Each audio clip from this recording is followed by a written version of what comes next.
Istri dua terdakwa penganiayaan yang menangkap pencuri sepeda di Klaten, Jawa Tengah meminta agar majelis hakim membebaskan suaminya.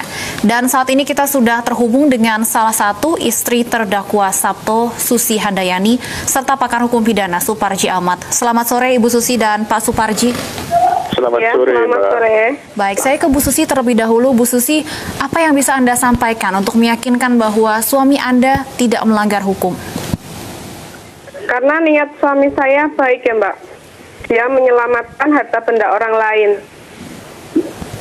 Dan bagaimana sebenarnya kronologis awal kejadian ini Ibu Susi? Kronologinya, ini bengkel yang digunakan suami untuk lembur belakang. Kemudian orang itu yang tidak dikenal lewat begitu saja ke sini. Dia lewat ke sini dulu. Suami dan temannya kan curiga, loh itu siapa? Jam malam, setengah 12 malam, bukan orang sini, kok lewat. Kemudian dia masuk ke satu lagi. Setelah itu dia lewat sini lagi. Suami saya sama temannya masih mengintai di bengkel sana. Pencuri itu langsung ke sini dan dia masuk ke pekarangan Pak Sugeng. Dia keluar membawa sepeda.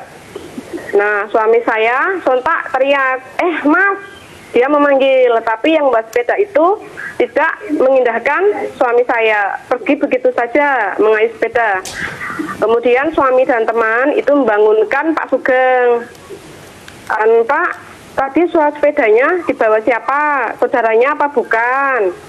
Kemudian Pak Sugeng dengan nada yang panik seperti itu, dia menengok ke pekarangannya garasi, dia bilang, loh sepeda saya hilang, loh sepeda saya dicuri Mas. Nah setelah ditekankan seperti itu, kemudian ayo Mas dikejar, melakukan pengejaran. Kemudian suami saya pulang membawa sepeda motor karena tidak mungkin mengejar orang yang naiki sepeda onta dengan jalan kaki kan tidak mungkin. Kemudian dikejar itu sampai di depan, karena sepanggil tidak diindahkan, sampai di depan SD dekat balai desa.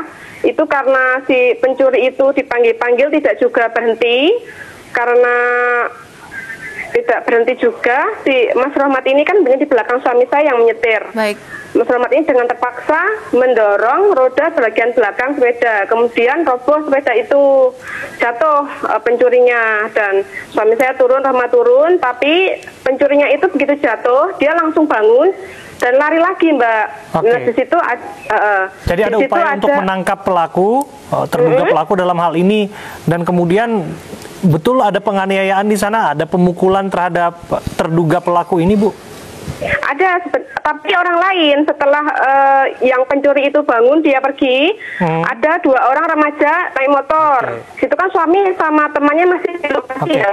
Nah setelah pelaku tertangkap, singkat cerita seperti apa sampai suami Anda dilaporkan? Siapa yang melaporkan suami Anda, Bu? Suami saya yang melaporkan ini, bapaknya korban, bapaknya pencuri ini.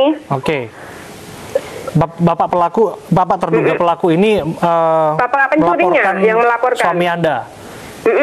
Tapi untuk korban tadi sepedanya yang dicuri sempat melaporkan terduga pelaku ini tidak, Pak? Tidak, bapaknya ini yang melaporkan. Pada waktu pemukulan itu suami saya tidak sama sekali melakukannya, Mas. Yang melakukannya itu 2 orang yang lewat naik motor itu tadi. Karena untuk kasus pencuriannya tidak dilaporkan berarti ya, Bu ya? Kasus pencuriannya dilaporkan, tapi disuruh mencabut, Mas.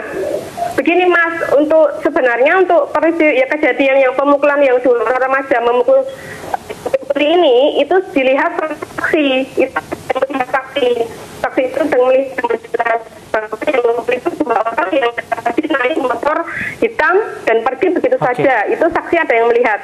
Ketika kita 2 orang, ada 2 orang yang melihat. Ketika kita datangkan di penyidik, itu tidak diperiksa sama sekali. Bahkan di PHP itu ada 2 nama saksi itu ada, tapi tidak diperiksa sama penyidik. Bu Susi, singkat cerita bahwa kasus pencuriannya ini sudah damai, namun justru suami Anda yang dilaporkan dan sempat dimintai ganti rugi kalau tidak mau berdamai proses hukum, begitu benar? Itu ya, awalnya dia menawarkan perdamaian, Mas. Kalau suami dia meminta sejumlah uang 25 juta. 25 juta, tapi karena ditawar jadi 18 juta itu